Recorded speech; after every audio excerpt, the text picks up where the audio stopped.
औज़ुबिल्लाहिमिनश्शैतानिर्रजीम बिस्मिल्लाहिर्रहमानिर्रहीम। आज हमारा जो टॉपिक है वो है बाइनरी रिलेशन। आज हम बात करेंगे बाइनरी रिलेशन के ऊपर। बाइनरी रिलेशन पे बात करने से पहले हमारे पास कुछ चीज़ों के बारे में मालूमात होनी चाहिए। वो ये कि सबसे पहले ऑर्डर पेयर कहते हैं किससे हैं। तो ऑर्डर पेयर में दो नंबर्स आते हैं, एक एक्स कोऑर्डिनेट, दूसरा क्या कहलाता है, वाई कोऑर्डिनेट कहलाता है। तो इसमें एक्स कोमा वाई इक्वल नहीं होता है y कॉमा एक्स के, इसलिए यहाँ पर हमने लिखा हुआ है pairs of two numbers in which order of a number is not invertible, यानी x कोमा y इक्वल नहीं होता है y कॉमा x के। और ये जो ऑर्डर पेयर होता है एक्चुअली वो यूज़ करते हैं पोजीशन को शो करने के लिए किसी भी नंबर की। जैसे कि मैं यहाँ पर उठाता हूँ जनाब, हमारे पास एक नंबर 2 है, दूसरा क्या है 3 है, ये एक ऑर्डर पेयर है। पहले वाला नंबर x कोऑर्डिनेट, दूसरा क्या है y कोऑर्डिनेट। तो अब इसको अगर हम कार्टेशियन प्लेन में ड्रा करें तो ये नंबर कहाँ लाई करेगा, देखिए अब ये 2 है, यहाँ पर x एक्सिस है, ये x एक्सिस है, और ये क्या है y एक्सिस है। यहाँ पर 1 आएगा तो यहाँ पर 2, यहाँ पर 3। याद रखिएगा कि यहाँ से लेकर यहाँ तक जो फासला हमने फिक्स किया है उसी के मुताबिक यहाँ से लेकर यहाँ तक भी वही फासला रखना है, फासले को बड़ा या छोटा नहीं करना। और इस पर यहाँ पर भी हम सिकेल फिक्स करते हैं, पहले यहाँ पर हमने 1 रखा तो यहाँ से यहाँ जितना फासला फिक्स किया हुआ है उतना ही फासला यहाँ से आगे नेक्स्ट नंबर के लिए रखना है। 2 तो यहाँ पर क्या आएगा 3 और यहाँ पर 4। अब हमने जो नंबर लिया है, जो ऑर्डर लिया है वो क्या है 2 और 3 है। तो यहाँ x कोऑर्डिनेट हमारे पास 2 है और y हमारे पास क्या है 3 है, तो ये आएगा जनाब इधर। इसी तरह सपोज करते हैं कि यहाँ पर एक नंबर आया -2 एंड इधर क्या है -3। अब x एक्सिस में इस तरफ जो नंबर्स होते हैं वो पॉजिटिव होते हैं, यहाँ से इस तरफ जो नंबर्स आते हैं वो नेगेटिव, -1 -2 -3 और ये -4। इसी तरह y एक्सिस में यहाँ से ऊपर पॉजिटिव तो यहाँ से नीचे negative, -1 -2 -3 -4। Coordinate 1, coordinate 2, coordinate 3, coordinate 4। Yes sir. अब कोऑर्डिनेट 1 में x और y दोनों पॉजिटिव। अब दूसरे कोऑर्डिनेट में क्या होता है x एक्सिस, x नेगेटिव और y पॉजिटिव। थर्ड कोऑर्डिनेट में x नेगेटिव और y भी क्या नेगेटिव। लास्ट कोऑर्डिनेट में x पॉजिटिव और y नेगेटिव। अब हमारे पास ये जो नंबर हमने लिया है यहाँ पर है -2 यहाँ पर है और -3 इधर, तो ये यहाँ पर लाई करेगा -2 एंड -3। तो ये है हमारे पास ऑर्डर पेयर के हवाले से हल्का फुल्का कंसेप्ट। बाकी देखिए दो ऑर्डर पेयर कब आपस में इक्वल हो सकते हैं, जब x कोऑर्डिनेट की इक्वल हो और y कोऑर्डिनेट की इक्वल हो, तभी दो ऑर्डर पेयर आपस में इक्वल हो सकते हैं। अब यहाँ पर देखिए बीच में इक्वलिटी का सिंबल है, तो अभी हमने यहाँ से x और y की वैल्यू निकालना है। तो ये दोनों ऑर्डर पेयर आपस में इक्वल हैं। इसका मतलब ये है कि जो हमारे पास x कोऑर्डिनेट पर यहाँ पर जो नंबर है इस तरफ वो इसके बराबर होगा, ये इक्वेशन 1 है। और दूसरा हमारे पास y कोऑर्डिनेट पर 5x + 1 है, तो ये बराबर होगा 6 के, ये इक्वेशन नंबर 2। अब ये जो दो इक्वेशन हमारे पास आए हैं सिस्टम ऑफ लीनियर इक्वेशंस हैं, 2 वेरिएबल लीनियर इक्वेशंस हैं। तो यहाँ पर इसमें तो 2 हैं वेरिएबल्स, इसमें कितने वेरिएबल हैं, सिंगल वेरिएबल, इसमें एक ही वेरिएबल है। तो हम इजीली यहाँ से x की वैल्यू निकाल सकते हैं फ्रॉम 2। तो 5x + 1 = 6। अब ये +1 है, उधर जाकर क्या होगा -1। 5x = 6 - 1, x = 5/5, x = 1। अब x की वैल्यू हमें मिली है, अब इस x की वैल्यू को हम पुट करेंगे इक्वेशन नंबर इसमें 1 में। तो पुट x = 1 इन इक्वेशन 1। तो यहाँ पर आएगा जनाब 1 - 3y = 4। तो -3y = 4 - 1, -3y = क्या से वो निकालें 3 आएगा ना, तो लामत बढ़े कि y = 3/3 और ये आपस में कैंसिल, y = -1 x क्या आया y ये। अब हम जब यहाँ पर पुट करेंगे x की जगह में 1 पुट करेंगे और y की जगह में -1 पुट करेंगे तो आउटपुट में क्या मिलना चाहिए 4 मिलना चाहिए। अभी हम चेक करते हैं कि सही आ रहा है या नहीं आ रहा है। तो मैं यहाँ पर चेक कर लेता हूँ। तो चलें x की जगह में 1 पुट करते हैं और y की जगह में -1 इक्वल आना चाहिए 4 के माइनस माइनस प्लस 3 1 जा 3 4 इज इक्वल टू 4। तो ये क्या है ट्रू स्टेटमेंट है, ट्रू हो गया ना। अब दूसरा यहाँ पर x की जगह में फिर हम यहाँ पुट करेंगे, ये इक्वेशन 1 में हमने पुट किया था, फिर इक्वेशन नंबर 2 में तो 5x की जगह में 1 आएगा तो 1 हो गया plus 1 which is equal to 6। तो 5 1 जा 5 5 में 1 प्लस करें 6 इक्वल टू 6। ये भी क्या आया ट्रू आया। तो ये equality of two order pair, दो ऑर्डर पेयर कब इक्वल हो सकते हैं जब x कोऑर्डिनेट x कोऑर्डिनेट के इक्वल हो और y कोऑर्डिनेट y कोऑर्डिनेट के इक्वल हो। अब हमारा जो मेन टॉपिक है वो है जनाब बाइनरी रिलेशन। अब बाइनरी रिलेशन कहाँ से आएंगे, कार्टेशियन प्रोडक्ट से। कार्टेशियन प्रोडक्ट कहते किससे, दो सेट्स को आपस में मल्टीप्लाई करने को कार्टेशियन प्रोडक्ट कहते हैं। जैसे कि हम मैं एक सेट लेता हूँ, वो सेट है जनाब यहाँ पर 1 है और दूसरा नंबर क्या है 2 है, और बी सेट हमने लिया लेट किया, अपनी तरफ से ले रहे हैं हम लोग ए और बी। अब इन दोनों को मल्टीप्लाई करते हैं तो ये इधर बनेंगे order pairs, A multiply by B is equal to यहाँ पर 1 तो इधर से ए और इसको पैरेंथेसिस यहाँ यूज करेंगे और कॉमा से हर उसको ऑर्डर पेयर को अलग अलग करेंगे। तो यहाँ से 1 आएगा और इधर से बी, इधर से 2 ए, तो यहाँ से 2 और ये बी।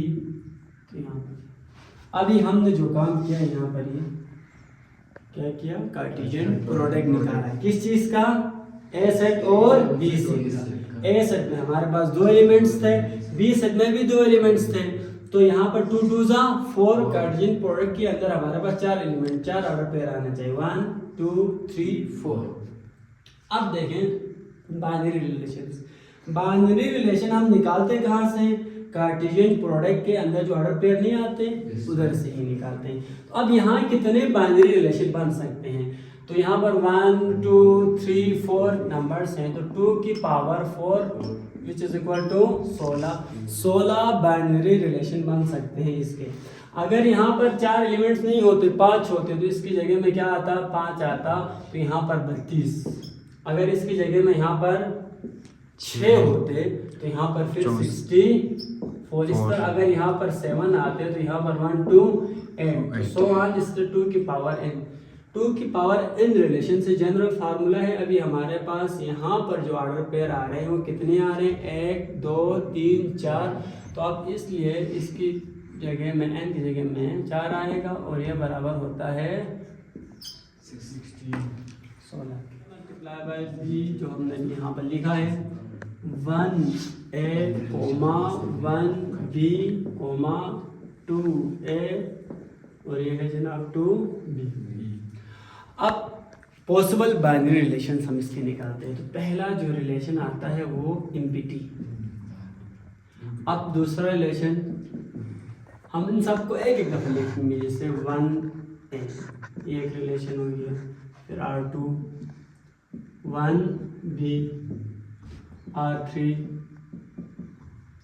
2 a, R4 2 b। इसी तरह फिर R5 इज इक्वल टू, फिर 2 लेंगे, इसके साथ एक को लेंगे, इसके साथ 1a और 1b पहला वाला, फिर इसी को ही रखते हैं R6 में 1a, फिर 1 एक साथ क्या आएगा 2a, फिर इसी तरह R7 1a के साथ 2b, फिर R8 इसको इसके साथ भी लिखा, इसको इसके साथ भी लिखा, इसको इसके साथ भी लिखा, इसका काम हो गया। अब इसको उठाना है 1b को हम लिखेंगे 2a के साथ, फिर R9 1b 2 है तो 2b। अब इसका काम भी हो गया। लास्ट वन हमारे पास है R10 रिलेशन, तो ये आएगा जनाब 2a इधर से 2b, दो डॉटर पेयर के हो गए। अब आ जाते हैं 3 की तरफ, 10 तो 11। अब इन तीनों को पहले उठाते हैं, एक एक को ड्रॉप करना है इधर। फिर पहले इसको ड्रॉप किया 1a 1b 2a, फिर इसके बाद इसको छोड़ देंगे 1a 1b 2b, कॉमन से सबको अलग अलग। तो इसके बाद 13, फिर इसको छोड़ देंगे 1a 1b को तो छोड़ना है, तो 2a और ये 2b। फिर इसके बाद इसको छोड़ना है 1a 2a 1b sir 1b हाँ जी 1b 2a और ये 2b। अब हमारे कितने रिलेशन बनने चाहिए? 16 रिलेशन बनने चाहिए। तो यहाँ पर हमारे पास 1 2 3 4 इधर से बन गए। यहाँ से हमने 1 को उठाया, इसके साथ इसको लिखा, ठीक, इसके साथ इसको लिखा, ये आया, इसके साथ इसको लिखा, ये। अब इसके बाद इसको इसके साथ लिखा तो ये वाला रिलेशन है ना। अब इसके बाद इसको इसके साथ लिखा तो ये वाला रिलेशन, इन दोनों को लिखा तो ये वाला रिलेशन है। तो यहाँ से देखें, पहले हमने इसको ड्रॉप किया तो ये आया, फिर इसको ड्रॉप किया तो ये आया, फिर इसको ड्रॉप किया तो ये आया, फिर इसको ड्रॉप किया तो ये आया। एक कम क्यों आ रहा है देखें, लास्ट में ये पूरा खुद आएगा 1a 1b 2a और ये आएगा जनाब 2b। कहा था कि यहाँ पर 16 रिलेशन बनने चाहिए। अब यहाँ पर कितने रिलेशन आए? 15। तो हमारी मिस्टेक क्या हुई है, हमने यहाँ पर R1 दोनों का R1 नाम दिया, तो यहाँ पर नंबरिंग का इशू है। तो चले हम डायरेक्टली इसको R1 कहते हैं, यहाँ पर R2, यहाँ पर आप आगे करते जाएं R3 R4 R5 R6 7 8 9 10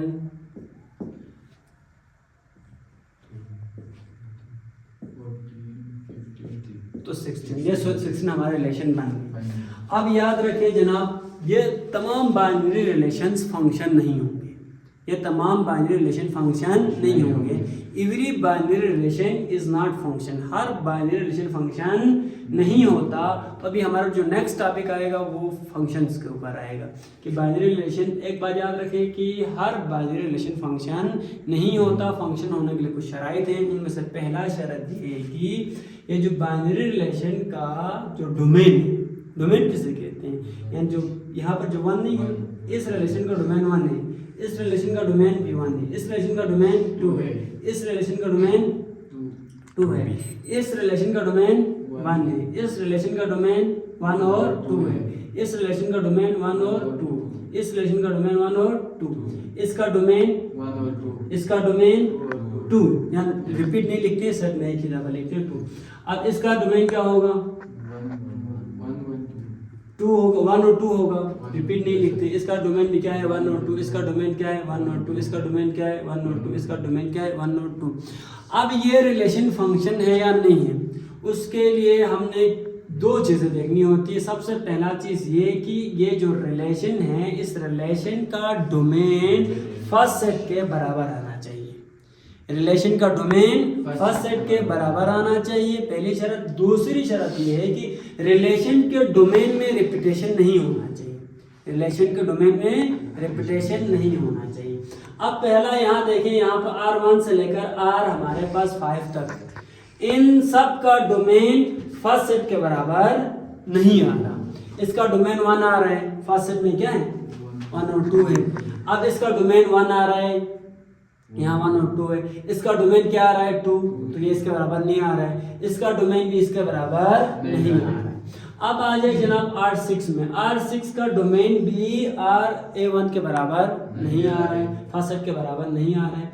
अब R7 में देखें, डोमेन क्या है? 1 और 2 है ना। अब इसका डोमेन हमारे पास,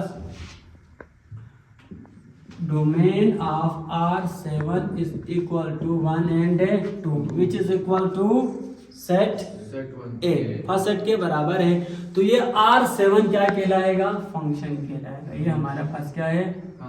फंक्शन है। R7 फंक्शन है। अब इसके बाद R8 को देखें, इसका डोमेन क्या आ रहा है? Domain of R8 is equal to 1 and 2। ये भी फर्स्ट सेट के बराबर आ रहा है, तो R8 भी क्या है? फंक्शन है। ये भी फंक्शन है। अब नेक्स्ट वन, ये भी फंक्शन है। अब ये देखें, ये भी फंक्शन है। ये फंक्शन क्यों है? देखें यहाँ पर, इसका डोमेन देखें।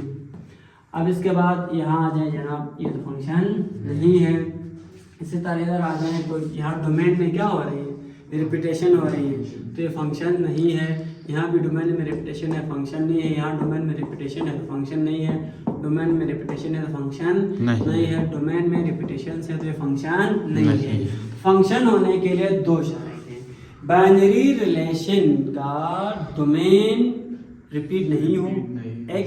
दूसरा, बाइनरी रिलेशन का डोमेन फर्स्ट सेट के बराबर होना। दो शर्त है। अगर ये दो शर्त जो भी रिलेशन होल्ड करता है वो रिलेशन फंक्शन कहलाएगा। If a is equal to 1 2 3 4, b is equal to 2 4 6 8, तो हम निकालेंगे इसका कार्टेशियन प्रोडक्ट। तो यहाँ आएगा 1 2 1 4 1 6 1 8। इसके बाद यहाँ से 2 आएगा, 2 2 2 4। हम कार्टेशियन प्रोडक्ट निकाल रहे हैं ना, तो ये 1 सबके साथ आएगा, फिर 2 भी सबके साथ आएगा। 2 2 2 4 2 6 2 6, फिर इसके बाद 2 8, फिर हमारे पास 3 आएगा, 3 2 3 2 3 4 3 6 3 8, फिर इसके बाद 4 आएगा। 4 सबके साथ लिखेंगे, तो यहाँ पर आएगा 4 2 4 4 4 6 4 8। ये है जनाब कार्टेशियन प्रोडक्ट इन दोनों सेट्स का। अब देखिए यहाँ पर कितने एलिमेंट्स थे? 1 2 3 4, तो 4। अब यहाँ पर 1 2 3 4, इधर 4 तो क्या है? 16। अब यहाँ पर 16 ऑर्डर पे रहना चाहिए। गिनते हैं 1 2 3 4 5 6 7 8 9 10। 16 ही नहीं आए, 16 आ गए ना, तो ये पहला काम हो गया। अब इसमें कितने रिलेशन बन सकते हैं? तो 2 की power m cross n which is equal to 2। तो m हमारे पास 4 है, मल्टीप्लाई बाई ये भी क्या है? 4 है। 2 की पावर 16। इतने रिलेशन बन सकते हैं। 2 की पावर 16 इतने रिलेशन यहाँ से बन सकते हैं। तो हमने वो पूरे रिलेशन नहीं बनाना है। अब हमारा टॉपिक है फंक्शन। अब हमने यहाँ से कुछ ऐसे बाइनरी रिलेशंस को उठाना है जो फंक्शन हो। अब इसके बाद हम जाएंगे कौन सा फंक्शन है, कौन से फंक्शन में हमारे पास एक into function, onto function, one one function, surjective function, क्या सर्जेक्टिव ऑनटू का एक दूसरा नाम है, बाइजेक्टिव फंक्शन और इंजेक्टिव फंक्शन। ये टाइप्स ऑफ फंक्शन हम अभी डिस्कस करेंगे विद हेल्प ऑफ एग्जांपल्स। अब मैं एक फंक्शन उठाता हूँ, फंक्शन ही उठाता हूँ। फंक्शन होने के लिए दो शर्त हैं। पहला शर्त क्या है? डोमेन में रिपीटेशन नहीं होना चाहिए। तो हम ने इस चीज़ का खास ख्याल रखना है। 1 उठाया, दोबारा 1 से कोई सी भी नंबर उठाना नहीं है। फिर दोबारा 2 से हम किसी भी नंबर उठा सकते हैं। मैंने 2 उठाया और 6 को उठाया, ठीक है। अब मैं 3 से 2 वाला दूसरा कोई नंबर नहीं उठाना जिसमें पहले 2 आया हो। 3 मैं उठाता हूँ 3 8। फिर इसके बाद 4 लिखूँ, 5 लिखूँ, 5 से बात। अब देखें पहला क्या है 1 2 3 4, इसका डोमेन क्या है, फंक्शन का जो डोमेन है, domain of f1 is equal to 1 2 3 4। ये पहला सेट के बराबर है या नहीं है? क्या इसके डोमेन में रिपीटेशन है? नहीं है। मीन्स ये जो रिलेशन है ये फंक्शन है, ये जो रिलेशन हो गया है फंक्शन है। अब कौन सा फंक्शन है, कौन सा फंक्शन है, ये आंसर करेगा हमारा रेंज। अब इसका हम निकालते हैं रेंज, रेंज निकालते हैं f1 का। तो रेंज है y कोऑर्डिनेट्स, यहाँ 2 आया 2, फिर क्या है 6, फिर क्या है 8, फिर क्या है 5, 2 6 5, यहाँ 5 है, उसमें 5 ही नहीं था, हमने 5 क्यों लिखा 6, ठीक है, इधर 5 ही नहीं है। तो अब 6 2 दफ़ा आया तो 2 दफ़ा नहीं लिखते, सेट में रिपीटेशन अलाउ नहीं होता। अब देखें 2 6 8, क्या ये सेकेंड सेट के बराबर है? नहीं है, यानी इसका सबसेट है, इसका सबसेट है, इक्वल नहीं है। अब फंक्शन का रेंज सेट बी के, ए के नहीं, सेट बी का सबसेट हो तो उसको कहते हैं जनाब इनटू फंक्शन। क्या कहते हैं? Into function. इनटू फंक्शन होने के लिए क्या शर्त है? जो फंक्शन है उसका रेंज सेट बी का सबसेट होना चाहिए। तो यानी फंक्शन है हमारे पास, फंक्शन का जो रेंज है, रेंज ऑफ फंक्शन सबसेट होना चाहिए सेट किसके? बी, सेट बी के। यानी हम यहाँ पर बी लिखते हैं, सेट बी के, यानी सेकेंड सेट के। तो वो क्या कहलाएगा? Into function. अब कौन सा सबसेट, प्रॉपर या इम्प्रॉपर? सबसेट में भी 2 टाइप्स आते हैं, तो ये हमारे पास प्रॉपर सबसेट होना चाहिए, प्रॉपर सबसेट होना चाहिए। प्रॉपर सबसेट मतलब ये कि ये दोनों आपस में इक्वल नहीं होने चाहिए, इक्वल नहीं होने चाहिए। अब दूसरा हमारे पास आता है ऑनटू फंक्शन, बिल्कुल इसके उलट है ऑनटू फंक्शन। इसके क्या है? उलट है, इसके उलट है, इनटू के उलट है।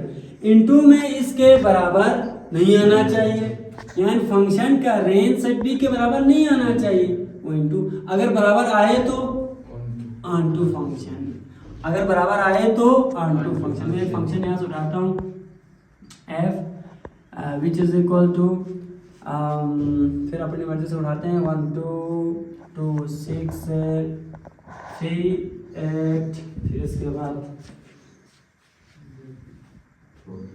4 रिपीटेशन तो नहीं हुआ कहीं पर? रिपीट हो गया, ठीक हो गया। फिर इसके बाद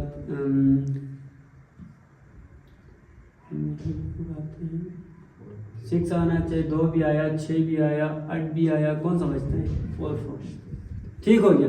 अब इसका रेंज देखो, ये तो फंक्शन है क्योंकि यहाँ पर देखिए इसका जो डोमेन है उसमें रिपीटेशन भी नहीं है और इसका डोमेन फर्स्ट सेट के बराबर भी है, तो इसका जो रेंज है वो हम देखते हैं, रेंज ऑफ एफ फंक्शन। तो ये हमारे पास है जनाब 2 6 8 4, क्या है सेट बी के बराबर है। अब देखिए सेट बी के बराबर है, अगर फंक्शन का रेंज सेट बी के बराबर आए तो उस फंक्शन को ऑनटू फंक्शन कहेंगे। अगर फंक्शन का रेंज सेट बी के बराबर नहीं आए तो फिर उस फंक्शन को इनटू फंक्शन, ठीक हो।